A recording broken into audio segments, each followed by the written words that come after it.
तो चौथे चरण का मतदान होना है और इस चौथे चरण के मतदान में वीआईपी सीटों का हाल भी जरा आप जान लीजिए कि कहां पर किसकी टक्कर हो रही है। अब जरा आप देख सकते हैं जो तस्वीरें हम आपको दिखा रहे हैं, लखनऊ कैंट जहां पर Brijesh Pathak BJP, Raju Gandhi SP, Anil Pandey BSP और दिलप्रीत सिंह कांग्रेस के चुनावी मैदान में है।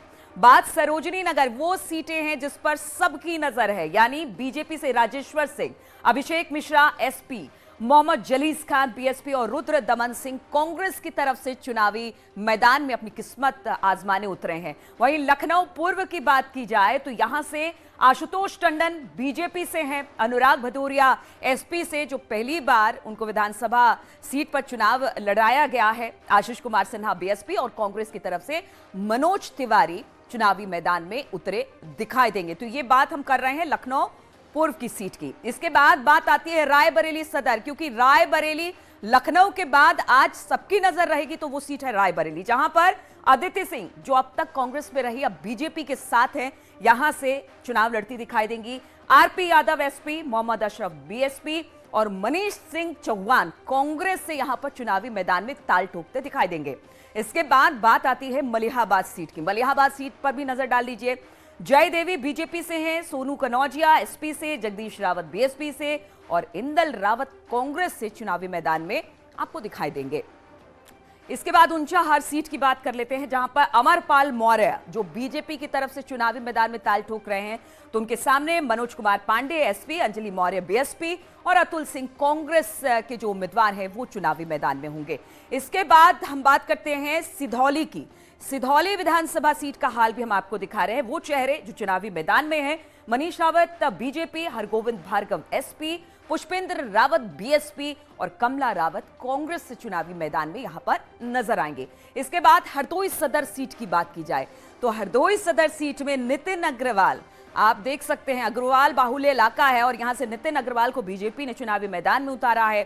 अनिल वर्मा एसपी, शोभित पाठक बीएसपी और आशीष सिंह कांग्रेस से चुनावी मैदान में दिखाई दे रहे हैं। यहां पर भी टक्कर काफी जबरदस्त दिखाई दे रही है।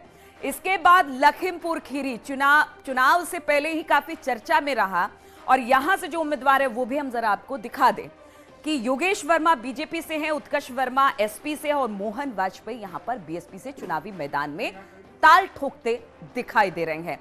अब इसके बाद सीट आती है बिंदकी सीट का हाल भी जरा जान लीजिए। जय कुमार जैकी बीजेपी, रामेश्वर दयाल एसपी और सुनील पांडे बीएसपी से यहां पर चुनावी मैदान में दिखाई दे रहे हैं। यहां से वो तमाम प्रत्याशी हैं जो बिंदकी से आपको देख सकते हैं। और अब वो सीटें जिस पर आज सबकी नजरें रहने वाली है, यानी वीवीआईपी सीट आप इसे कह सकते हैं, तो वो सीटें भी अब हम आपको दिखाएंगे कि किस तरह से वहां पर कौन से प्रत्याशी चुनावी मैदान में दिखाई दे रहे हैं। तो इन वीवीआईपी सीटों में सबसे ज्यादा नजर उन विधानसभा पर है जहां पर बड़े चेहरों की किस्मत दांव पर है, जिनमें सरोजनी नगर से राजेश्वर सिंह बनाम अभिषेक मिश्रा जो कि एसपी में पूर्व मंत्री भी रह चुके हैं और राजेश्वर सिंह को भी मैदान में बीजेपी ने उतारा है। लखनऊ कैंट सीट की बात हम कर रहे हैं, यहां पर ब्रिजेश पाठक एसपी और राजू गांधी को आप देख सकते हैं एसपी से, जहां पर लखनऊ कैंट विधानसभा सीट आपको दिखाई दे रही है। इसके बाद बात आती है लखनऊ पूर्व विधानसभा की, जहां पर आशुतोष टंडन बनाम अनुराग भदौरिया एसपी से अपने प्रवक्ता को इस बार चुनाव मैदान में एसपी ने उतारा है और अदिति सिंह बीजेपी और आरपी यादव एसपी। ये रायबरेली विधानसभा जिसको बार बार कहा जा रहा है कि बेहद वीवीआईपी सीट है, ये वो सीटों का हाल हम आपको दिखा रहे हैं जहां पर जबरदस्त टक्कर अभी देखने को मिल रही है। तो ये तमाम सीटें हैं जहां पर आपको हम दिखा रहे हैं कि किस तरह से अलग अलग सीटों पर जो वीआईपी सीटें हैं वहां पर किस तरह से फाइट एक पार्टी दूसरे पार्टी को देती दिखाई दे रही है। और चूंकि आपसे कुछ देर बाद मतदान शुरू होने वाला है, इसलिए अब वहां